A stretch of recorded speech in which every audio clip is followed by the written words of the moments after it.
Hey everyone, No Respawns here. Hope you've been having a grand few days playing Starfield. So I have, and I've been dedicating quite a bit of my time to the Outpost building. Naturally, I needed to make you guys a video. So the focus on this one is going to be an early-ish game Outpost.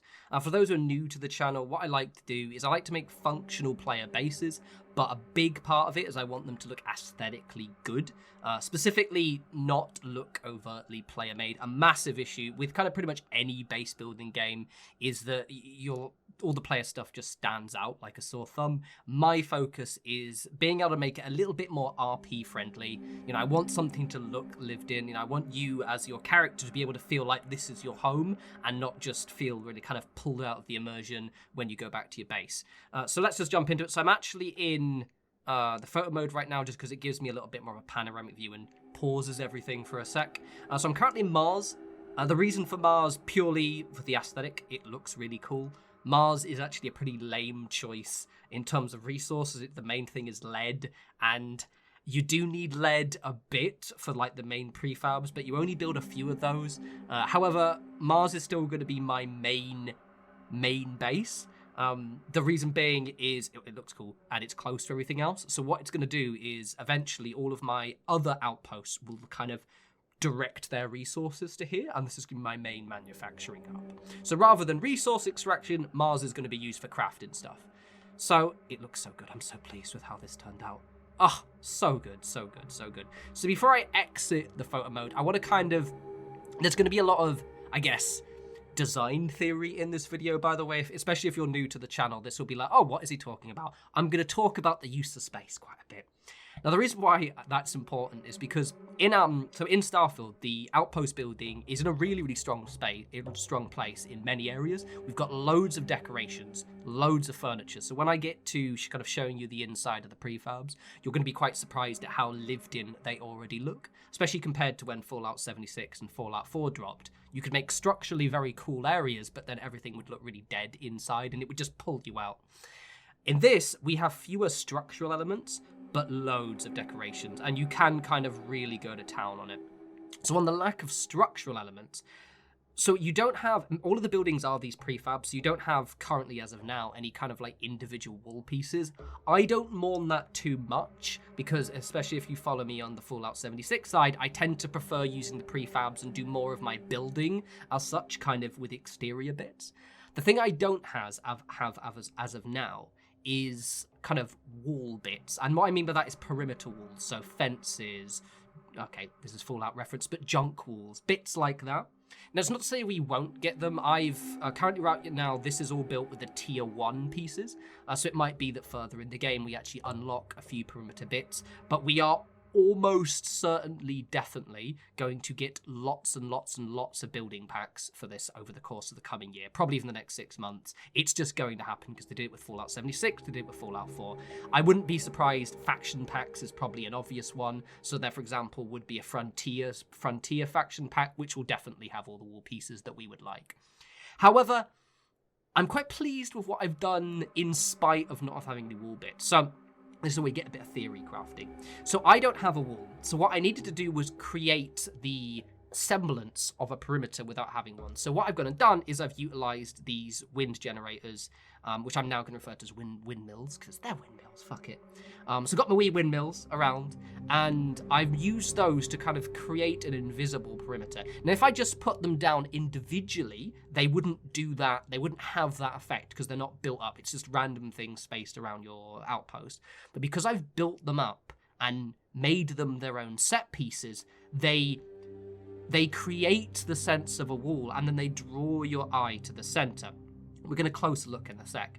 Now on the center, and I will do building specific videos where I kind of show you how I achieved these things, but I put the prefabs on the 2 floors because it gives a sense of it just mixes it up a little bit. If they're all on the same level, it looks a little bit samey. Avoiding repetition is one of the big things you want to do. If you can break things up with structure, with facing them in different directions, with junk and debris, you can make it so technically these windmills are all the same windmill, but they actually look different, all of them, because I've decorated them, I've turned them at different angles, I've added junk and kind of set pieces to kind of make them all stand out. Same with here. Now let's stop waffling and actually show you the outpost in real time. So honestly, these windmills are my favorite bits. They turned out so well. So the junk decoration we have, or the kind of furniture and decoration that we have is very industrial themed, and a lot of it. It's industrial and tech themed, with some kind of like living stuff, which I quite like. But I like the fact that we have these industrial pieces because I can make it look like this is an area people work. I like this for the RP as well, because this is going to be my main outpost. I've got my currently 2 crew. They've got the living quarters up there. They've got their actual lab research area in here. But they still obviously have to maintain their equipment. So, for example, they have the extractor, and each one of my extractors and my windmills have an industrial workbench outside, which obviously I've deliberately mixed up so it doesn't look like it's the same bench each time. But what that does is, one, it just looks cool. It, adds a bit of, oh, there's a bench outside. But also it causes your crew to actually wander around and use the benches. So I like when I drop down here and it's like one of my crew is working on the extractor, or they're inspecting the windmill to make sure it's working well. So that's another thing. Also, these big storage containers are really, really good to just kind of put near something, surround with a load of nonsense. See, tables, lots of industrial themed loot, and it just kind of, they're functional as well because you can link the extractors to them. But it looks just very cool. I love these windmills. I said these are all the tier 1 stuff. I've already unlocked the tier 2 stuff. I just haven't used it specifically for this video because I wanted to demonstrate what you could theoretically make on the early levels. But I'm probably still going to keep all these, but what I'll probably do is have, for example, I'm already planning to have one of the bigger windmills probably there, and a bigger extractor. That's a little bit of a pro tip as well. You will get the urge to replace these with the bigger versions. Don't do that. Instead, put the bigger versions next to them, because then it will just kind of break it up and make it look like you've got a complex piece of equipment as opposed to just one giant extractor. I do have this manufacturing area at the back. Currently, it's not doing anything, and as of now, I have no resources feeding to it, but ostensibly, I might actually move the big window somewhere else, but I'm going to have a manufacturing area slowly growing out the back of this, so it should look quite neat. I've also got 2 robots meandering around. These 2 are manufacturing robots. They're actually not doing anything, but you do get other robots. For example, I've already unlocked the tier 2 ones, which give you one specifically for optimizing your power, and another one for optimizing your resource extraction. Look, is he going to work on one of the workbenches, or are we just meandering?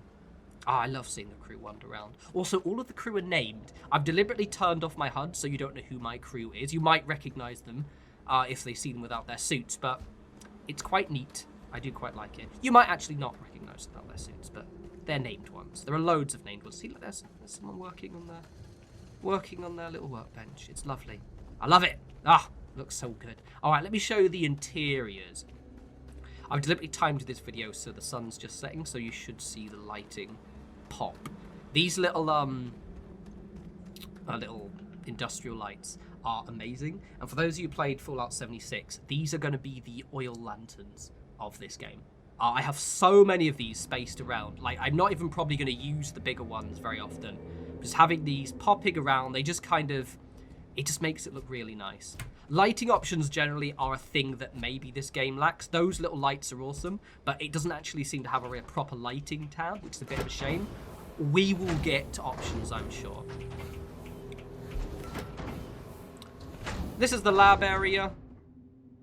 As you can see, and this is what I was saying, we have so many decorative bits that you can make. I mean, this looks like a lab area, right? The only thing that makes it different from, say, an area you would stumble upon in-game is purely the fact that you don't have loads of little debris and knickknacks everywhere, which we will slowly get, but also when modding really takes off, we can sort of fill the void with that. But the fact that you can do this without any mods, completely vanilla, is just, it's so, it's just so good. I just keep comparing it to when Fallout 76 especially dropped. Controversial game, I know, for many, but I loved it, and the building was great, and especially when it developed. When it first dropped, you had 0 decoration. Also, it's my little, oh god, these little robots escape all the time. One thing to note is you can delete anything and get all of its resources back. So, for example, I have deleted my robots several times because they get stuck. But it is what it is. I'm not too bothered with that. It's only just because I keep coming back here. The big ones like to walk inside the buildings and Then when I'm trying to record videos, they're standing there in the way. Bastards. So this is the living area. Oh, I love it. I really like the lighting in here. I'd like a little bit of control over the lighting, so fingers crossed we get some good lighting options. But for now, it's still pretty good. We have these little lanterns, but I can't turn them on. I've got my HUD disabled, but you can actually... Apparently, they have an activate button, but I've never figured out how to get them working. I might not have enough power, but they look good. So as you can see, even with the current available tools, and bear in mind, this is just tier 1 stuff, we have so much to use to give it a sense of lived-in, kind of just clutter. There's a couple of things to pay attention to. I like using crates quite a lot. Very much abuse the use of crates. Crates are a great way to fill the void, and you can kind of rotate them, move them around, put them on things, and it may seem like really basic, but prestigious use of crates is a good way to kind of spam up areas and give a sense of lived-in clutter. I'm also a really, really big fan of these slightly tattier furniture pieces they've given us, because I think it adds a little bit of personal charm. One thing I haven't done, and it's purely just the shape of the buildings I've used, is I haven't actually got any posters, but there are absolutely loads. I've actually got a dartboard here, but you can barely see it. To be honest, it's not an issue because of the fact you've got the windows, you can see the outside of Mars, so it looks really grand. I've got a loo here as well. One thing, Bethesda, and you always do this when your game's first released, can you just give me an actual toilet cubicle, please, and a shower cubicle? I've seen them in-game, I know they exist, because currently that just has no privacy. And it's a bit grim, innit? But it looks nice. It's alright. It's alright. Anyway, so I think someone's coming in. Hi, you follow me. Your crew do go to bed, which is quite cool. At night, they do kind of retire to the actual, I guess, non-work areas. And they do sort of, look at my little vacuum bot, just cleaning Mars. I admire your dedication of duty, man, but I think getting all this dust might take you a minute. All right, let's go on to my little, this is my rock for watching the Outpost. So yeah, overall, I'm really, really pleased with how this turned out. As a couple of tips straight off the bat, when you're placing an outpost, a really good pro tip is to use your landing area. So what I mean is try and land where there are materials. Double check you've got resources. So for example, if you just press the outpost thing, go to toggle view, and then go to your extractors, you can actually very quickly see where all your resources are. It also immediately shows you what extractors you can build in that location. So if you see ones for like stuff that you didn't realize that were there, chances are they are there. The reason why I say use your landing site is because it actually flattens it. So wherever you land is immediately flattened, and you get this really big flat area. As you can see, it's like this kind of plateau here, and it gives you a nice little building area. I'd be careful with areas that have lots of grass, because it then tends to flatten the grass and make it look really weird. But for kind of areas like this, where it's kind of a bit more rubbly, it doesn't look weird because they've obviously got the texture on the ground. A couple of things you will have to pay attention to as well is it will seem a little bit daunting at the start in terms of actually the resources required to build these outposts. It's scarier than you it's not as scary as you think, rather. In most instances, it's going to be a couple of key resources you need. Aluminium and structural are my worst offenders. Then maybe iron, titanium, and tungsten with a bit of copper. But once you start getting those, it gets a lot easier. A little pro tip, which I'm going to be now doing off camera, is build some skeletal outposts that purely just farm resources and shove them into the crates. Because once you start actually gathering the resources yourself, your extractors, it fills up so fast. Like my extractor I've got one on Tal Ceti, which is doing aluminium, and it's got like 400 aluminium, and it got that in under an hour. I literally just went and did one mission, came back, and it was completely full, and I just don't need any more than that. Structural is the one that I'm struggling with a little bit, but apparently you can, I think, farm that from like plants and things. So once I get the hydroponics set up, it should be pretty grand. Anyway, hope you guys like that. Gave you a few ideas, gave you a little bit of inspiration. A lot of you have been messaging me saying that you've been struggling a bit at the outpost, you don't know where to begin, which is completely fair. Once we have a few like techniques we use to make them pop, I think it'll get a lot easier for you. I do have loads of videos planned, so don't worry. Like, straight off the bat, a couple of things I'm going to plan is I want to do these cargo links because they look absolutely terrible. They're way too big, and you can't build on them, so I have to sort of way to make the exteriors pop.